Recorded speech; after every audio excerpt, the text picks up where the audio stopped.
परमात्मने नमः। अथ द्वितीयोऽध्यायः।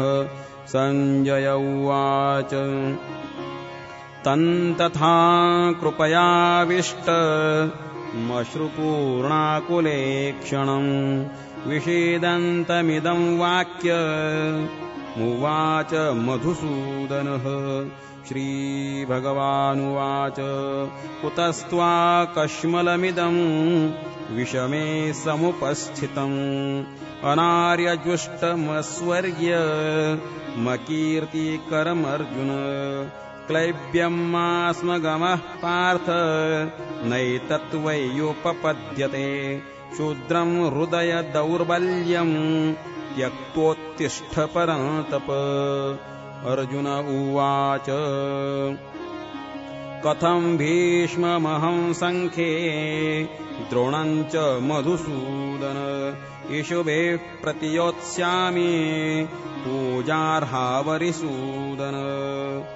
गुरून् हत्वा हि महानुभावान् श्रेयो भोक्तुं भैक्षमपीह लोके। हत्वार्थकामांस्तु गुरोनिहैव भुञ्जीय भोगान् रुधिरप्रदिग्धान्। न चैतद्विद्मः कतरन्नो गरीयो यद्वा जयेम यदि वा नो जयेयुः। यानेव हत्वा न जिजीविषामस्तेव स्थिताः प्रमुखे धार्तराष्ट्राः। कार्पण्यदोषोपहतस्वभावः पृच्छामि त्वां धर्मसम्मूढचेताः। यच्छ्रेयस्यान्निश्चितं ब्रूहि तन्मे शिष्यस्तेऽहं शाधि मां त्वां प्रपन्नम्।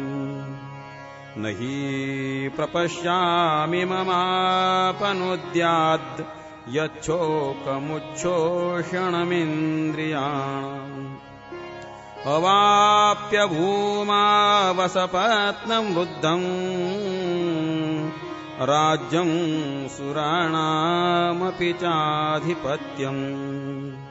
संजय उवाच एवमुक्त्वा ऋषिकेशं गुडाकेशः परन्तप न योत्स्य इति गोविन्द मुक्त्वा तूष्णीं बभूवः। तमुवाच ऋषिकेशः प्रहसन्निव भारत सेनयोरुभयोर्मध्ये विषीदन्तमिदं वचः। श्रीभगवानुवाच अशोच्यानन्वशोचस्त्वं प्रज्ञावादांश्च भाषसे गतासून गतासूंश्च नानुशोचन्ति पण्डिताः। न त्वेवाहं जातुनासं न त्वं नेमे जनाधिपाः न चैव न भविष्यामः सर्वे वयमतः परम्। देहिनोऽस्मिन् यथा देहे कौमारं यौवनं जरा तथा देहान्तरप्राप्तिर्धीरस्तत्र न मुह्यति। मात्रास्पर्शास्तु कौन्तेय शीतोष्णसुखदुःखदाः आगमापायिनो नित्यास्तांस्तितिक्षस्व भारत। यं हि न व्यथयन्ते ते पुरुषं पुरुषर्षभ समदुःखसुखं धीरं सोऽमृतत्वाय कल्पते। नासतो विद्यते भावो नाभावो विद्यते सतः उभयोरपि दृष्टोऽन्तस्त्वनयोस्तत्त्वदर्शिभिः।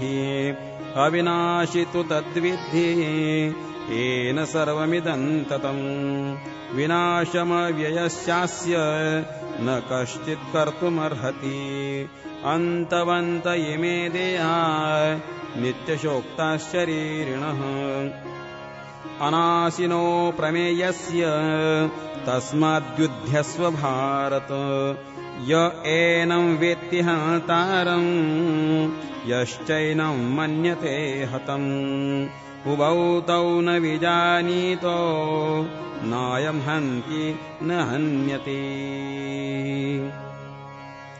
न जायते म्रियते वा कदाचित् नायं भूत्वा भविता वा न भूयः अजो नित्यः शाश्वतोऽयं पुराणो न हन्यते हन्यमाने शरीरे वेदाविनाशिनं नित्यं य एनमजमव्ययम् कथं स पुरुषः पार्थ कङ्घातयति हन्तिकम् वासांसि जीर्णानि यथा विहाय नवानि गृह्णाति नरोपराणि तथा शरीराणि विहाय जीर्णान् यन्यानि संयाति नवानि देहि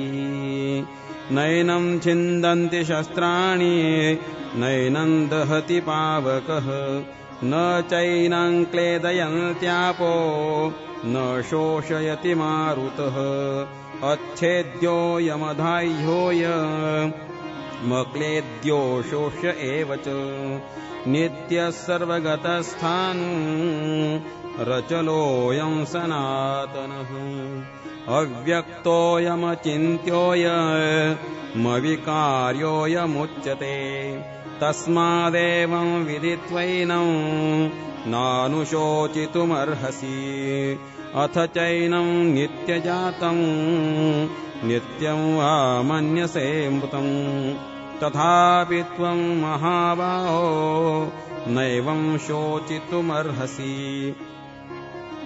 जातस्य हि ध्रुवो मृत्युर्ध्रुवं जन्म मृतस्य च तस्मादपरिहार्येऽर्थे न त्वं शोचितुमर्हसि अव्यक्तादीनि भूतानि व्यक्तमध्यानि भारत अव्यक्तनिधनान्येव तत्र का परिदेवना आश्चर्यवत् पश्यति कश्चिदेन माश्चर्यवद्वदति तथैव चान्यः आश्चर्यवच्चैनमन्यः शृणोति श्रुत्वाप्येनं वेद न चैव कश्चित् देहि नित्यमवध्योऽयं देहे सर्वस्य भारत तस्मात् सर्वाणि भूतानि न त्वं शोचितुमर्हसि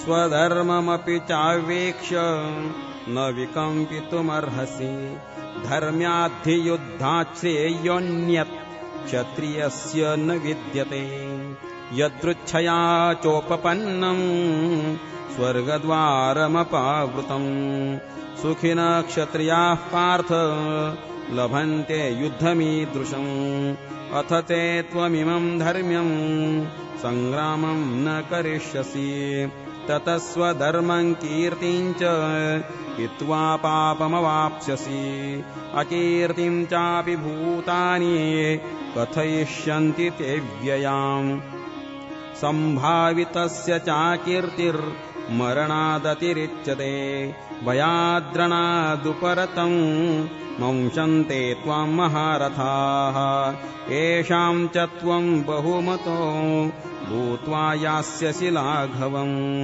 अवाच्यवादांश्च बहून् वदिष्यन्ति तवाहिताः निन्दन्तस्तव सामर्थ्यं ततो दुःखतरं किम् हतो वा प्राप्स्यसे स्वर्गं जित्वा वा भोक्ष्यसे महिम् तस्मादुत्तिष्ठ कौन्तेय युद्धाय कृतनिश्चयः सुखदुःखे समे कृत्वा लाभालाभौ जयाजयौ ततो युद्धाय युज्यस्व नैवं पापमवाप्स्यसि एषा ते विहिता साङ्ख्ये बुद्धिर्योगे त्विमां शृणु बुद्ध्या युक्तो यया पार्थ कर्मबन्धं प्रहास्यसि नेहाभिक्रमनाशोऽस्ति प्रत्यवायो न विद्यते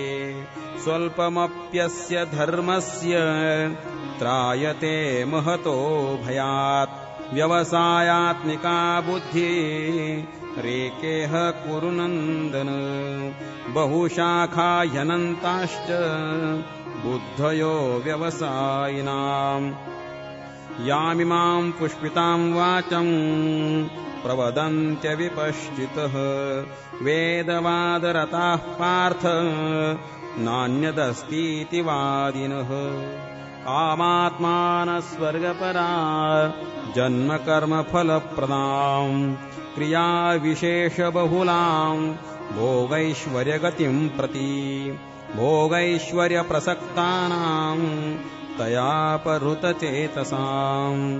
व्यवसायात्मिका बुद्धिः समधौ न विधीयते त्रैगुण्यविषया वेदा निस्त्रैगुण्यो भवार्जुन निर्द्वन्द्वो नित्यसत्त्वस्थो निर्योगक्षेम आत्मवान् यावानर्थ उदपाने सर्वतः सम्प्लुतोदके तावान् सर्वेषु वेदेषु ब्राह्मणस्य विजानतः कर्मण्येवाधिकारस्ते मा फलेषु कदाचन मा कर्मफलहेतुर्भुर्मा ते सङ्गोऽस्त्वकर्मणि योगस्थः कुरु कर्माणि सङ्गम् त्यक्त्वा धनञ्जय सिद्ध्यसिद्ध्योः समो भूत्वा समत्वं योग उच्यते दूरेण यवरं कर्म बुद्धियोगात् धनञ्जय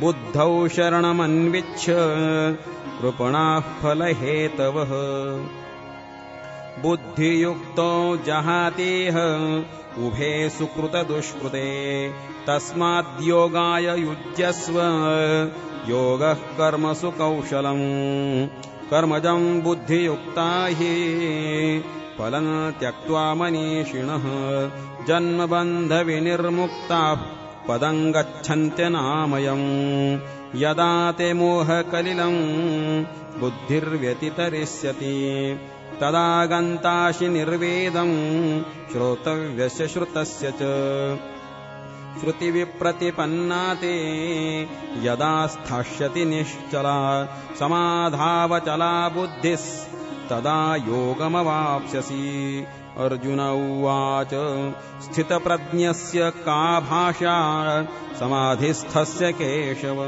स्थितधीः किं प्रभासेत किमासीत व्रजेत किम् श्रीभगवानुवाच प्रजहाति यदा कामान् सर्वान् पार्थमनोगतान् आत्मन्येवात्मना तुष्टः स्थितप्रज्ञस्तदोच्यते दुःखेष्वनुद्विग्नमनाः सुखेषु विगतस्पृहः वीतरागभयक्रोधः स्थितधीर्मुनिरुच्यते यः सर्वत्रानभिष्णेहस्तत्तत्प्राप्य शुभाशुभम् नाभिनन्दति न द्वेष्टि तस्य प्रज्ञा प्रतिष्ठिता यदा संहरते चायम् कूर्मोऽङ्गानीव सर्वशः इन्द्रियाणीन्द्रियार्थेभ्यस्तस्य प्रज्ञा प्रतिष्ठिता विषया विनिवर्तन्ते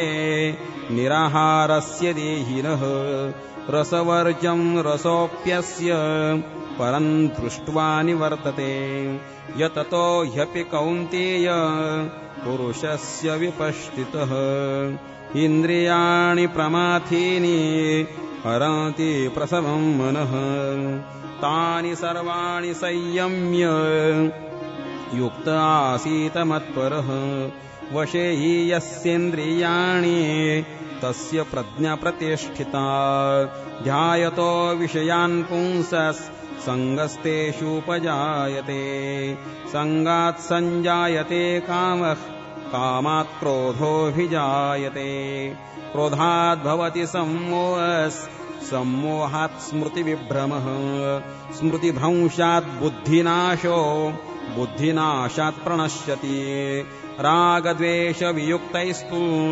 विषयानिन्द्रियैश्चरन् आत्मवश्यैर्विधेयात्मा प्रसादमधिगच्छति प्रसादे सर्वदुःखानां हानिरस्योपजायते प्रसन्नचेतसो ह्याशु बुद्धिः पर्यवतिष्ठते नास्ति बुद्धिरयुक्तस्य न चायुक्तस्य भावना न चाभावयतस्यान्त्ये रस्यान्तस्य कुतः सुखम् इन्द्रियाणां हि चरतां यन्मनोऽनुविधीयते तदस्य हरति प्रज्ञां वायुर्नावमिवाम्भसि तस्माद्यस्य महाबाहो निगृहीतानि सर्वशः इन्द्रियाणीन्द्रियार्थेभ्यस्तस्य प्रज्ञा प्रतिष्ठिता या निशा सर्वभूतानां तस्यां जागर्ति संयमे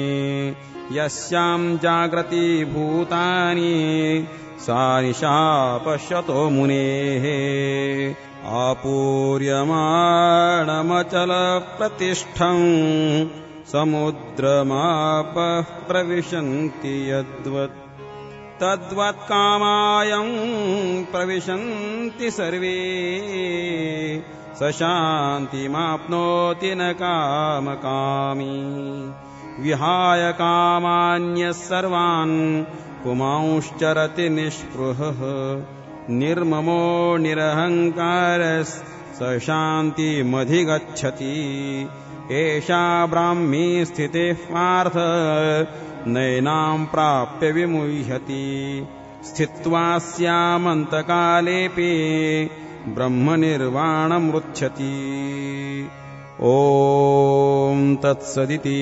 श्रीमद्भगवद्गीतासूपनिषत्सु ब्रह्मविद्यायां योगशास्त्रे श्रीकृष्णार्जुनसंवादे सांख्ययोगो नाम द्वितीयोऽध्यायः।